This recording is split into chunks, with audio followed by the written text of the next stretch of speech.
Welcome to Targaryen supremacy.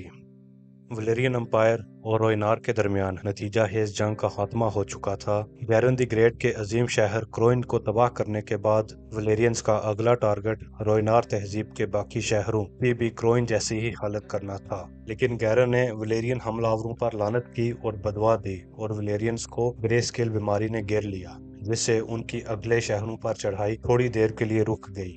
इसी से फायदा उठाकर नए सार की शहजादी नाइमेरिया ने हर उस बहरी जहाज और कश्ती को अपने साथ लिया जो तैरने के काबिल था और अपने लोगों को लेकर हिजरत पर निकल गई। इन तमाम कश्तियों और जहाजों में से 10 में से एक ही समुद्र के गहरे पानी में बाहिफाजत चलने के काबिल था और इनकी तादाद में भी मुतजाद आराए हैं। इस हिजरत को 10,000 जहाजों की हिजरत कहा जाता है। इस पूरे कारवान में 10,000 जहाज थे, लेकिन इनकी तादाद कम या ज्यादा भी हो सकती है।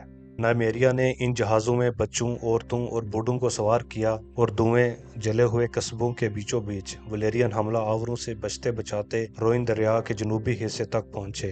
वहां से नाइमेरिया ने वोलांटिस शहर से बचते हुए दरिया के दूसरे मुंह, जहां शहर सारहोय आबाद था, वहां से समुद्र में दाखिल हुई।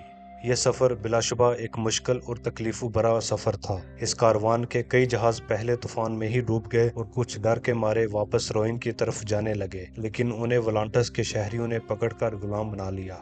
नाइमेरिया के बेड़े के बाकी जहाज समर सी को पार करके जैलिक आइल्स पर ताज़ा पानी और खुराक लेने के लिए रुके। वहां इन जजीरों के मुख्तलिफ सरदारों ने अपने झगड़े एक तरफ करके रोइनार के जहाजों पर हमला कर दिया। कुछ जहाजों को जला दिया और इनमें मौजूद सैकड़ों लोगों को गुलाम बना लिया। इसके बाद रोइनार को इन जजीरों में से एक जजीरे पर सेटल होने की पेशकश की और बदले में रोइनार को अपने तमाम जहाज सरदारों के हवाले करना थे और हर साल 30 कुंवारी लड़कियां और खूबसूरत लड़के इन सरदारों को भेजने थे। इस पेशकश से नाइमेरिया ने इनकार किया और एक बार फिर अपने जहाजों को समुद्र में लेकर निकली और बरे आजम सुथोरिस पर पहुंचे, जो कि जंगलों से भरा पड़ा था। कुछ लोगों ने वहां किनारे पर ही सेटल होने का फैसला किया, लेकिन वो इलाका दुलदली पानी से भरा पड़ा था, जिसमें मगरमच्छ और कटे हुए दरख्तों की भरमार थी। कुछ लोग दरिया से होते हुए सथोरियस के मशहूर शहर यीन पहुंचे और खुद नामेरिया गिस्कारी नो आबादी शहर जमीतार में रुकी, जो कि कई हजार साल से गैर आबाद था।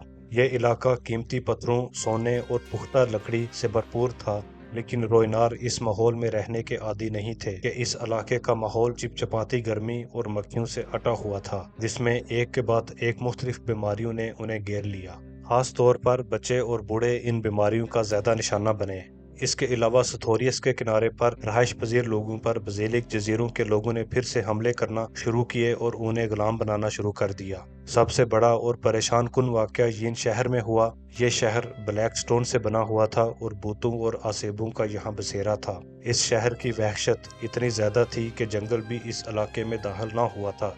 रोइनार ने एक साल इस इलाके में गुजारा और एक दिन जब जमींदार से एक कश्ती यीन में आई तो देखा कि यीन में सेटल होने वाले तमाम लोग पुरअसरार तौर पर गायब हो चुके थे।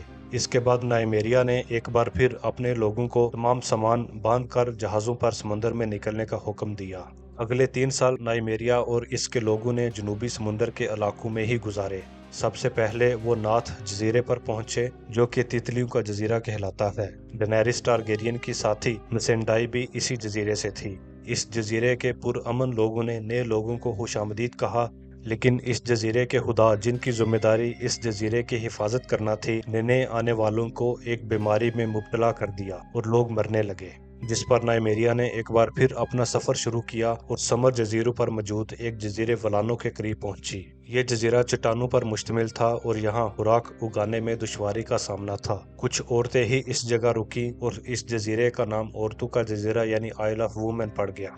यहाँ से जब नाइमेरिया ने दोबारा किसी और जगह हिजरत करने के लिए सफर शुरू करना चाहा, तो कुछ लोगों ने एक और औरत ब्रोसेलिका के साथ वापस रोइन जाने का फैसला किया। इस औरत के मुताबिक माँ रोइन उन्हें वापस अपने पास बुला रही है और जब ये लोग वापस अपने इलाके रोइन में पहुंचे तो वहां मौजूद वोलांटिस के लोगों ने उन्हें गुलाम बना लिया। नाइमेरिया के साथ बचे खुचे जहाजों पर मौजूद लोगों ने मगरब की जानब सफर शुरू किया और वेस्ट्रोस के इलाके डोन तक पहुंचे। सब लोग फिर भी डोन तक ना पहुंच पाए कि कुछ जहाज अब कई सालों के सफर के बाद नकारा हो चुके थे और रास्ते में आने वाले तूफानों में डूब गए। کچھ جہاز ویسٹروس اور ایسوس کے درمیان موجود جزیروں سٹیپ سٹونز پر پہنچے اور کچھ نے ولیرین شہروں لیز اور تائروش میں جا کر غلام بننے کو ترجیح دی۔ باقی جہاز ڈون کے ساحل پر جہاں دریا سبز خون یا گرین بلڈ سمندر کے ساتھ ملتا ہے وہاں پہنچے۔ یہ علاقہ ڈون کے ہاؤس مارٹل کی سیٹ سن سپیر سے زیادہ دور نہیں تھا۔ ڈورن اس وقت ایک غریب علاقہ تھا اور وہاں موجود لارڈز چھوٹے سردار ہر فصل چشمے کنویں پر لڑتے رہتے تھے۔ اس لیے جب روئنار یہاں پہنچے تو ڈون کے لوگوں نے انہیں خوش آمدید کہنے کی بجائے واپس چلے جانے کا کہا کہ ان کے رسم و رواج، مذہب اور دوسری چیزیں ڈورنش لوگوں سے مختلف تھیں۔ لیکن سن سپیر کے ہاؤس مارٹل کے لارڈ مورس مارٹل نے روئنار کی آمد کو ایک اہم موقع کے طور پر لیا اور نائمیریا جو کہ ایک خوبصورت جنگجو تھی پر دل ہار بیٹھا۔ روئنار لوگوں میں سے ہر 10 میں سے 8 عورتیں تھیں اور روئنار تہذیب میں عورتیں بھی مردوں کے شانہ بشانہ جنگوں میں حصہ لیتی تھیں۔ اس کے علاوہ وہ بچے جو کہ روئن سے سفر شروع کرتے وقت چھوٹے تھے اب بڑے ہو چکے تھے اور اس کٹھن سفر نے انہیں اور بھی زیادہ مضبوط کر دیا تھا۔ ہاؤس مارٹل جو کہ اس سے پہلے ڈور میں زیادہ طاقتور نہیں تھا لیکن ان نئے آنے والے لوگوں کو ساتھ ملانے سے طاقتور ہو گیا۔ مورس مارٹل اور نائمیریا نے شادی کر لی اور ہاؤس مارٹل کے نائٹس چھوٹے لارڈز نے بھی روئنار عورتوں سے شادی کی اور یوں ڈورن میں ایک نئے دور کا آغاز ہوا۔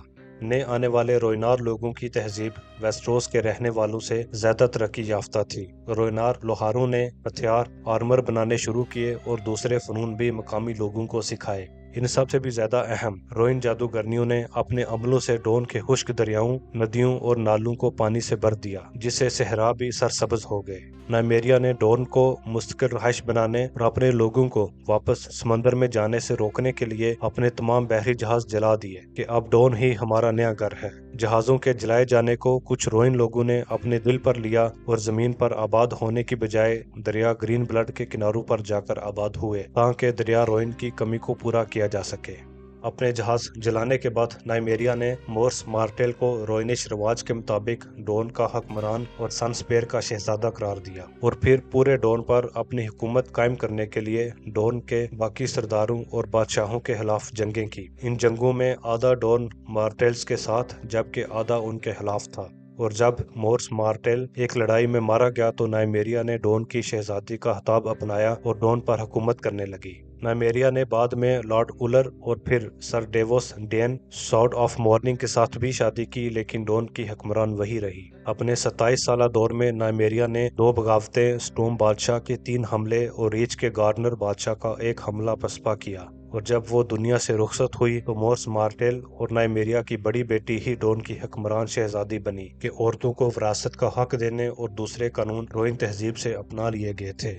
اینڈلس اور روئنار کے مغربی ایسو سے جلا وطنی کے بعد پورا علاقہ ولیرینز کے لیے خالی تھا اور ولیرینز نے اس علاقے کی تجارت، ثقافت اور رسم و رواج پر گہرے نقوش چھوڑے۔ روئن دریا پوری طرح سے ولیرینز کے قبضے میں آ چکا تھا اور اس دریا کے علاقے کروئن، جسے اب دی ساروز یعنی دشوار گزار علاقہ کہتے ہیں، کے علاوہ یہ دریا اب بھی تجارت کا اہم مرکز ہے۔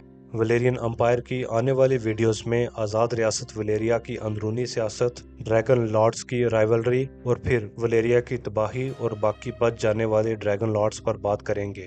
ہمارے ساتھ رہیے گا۔ شکریہ۔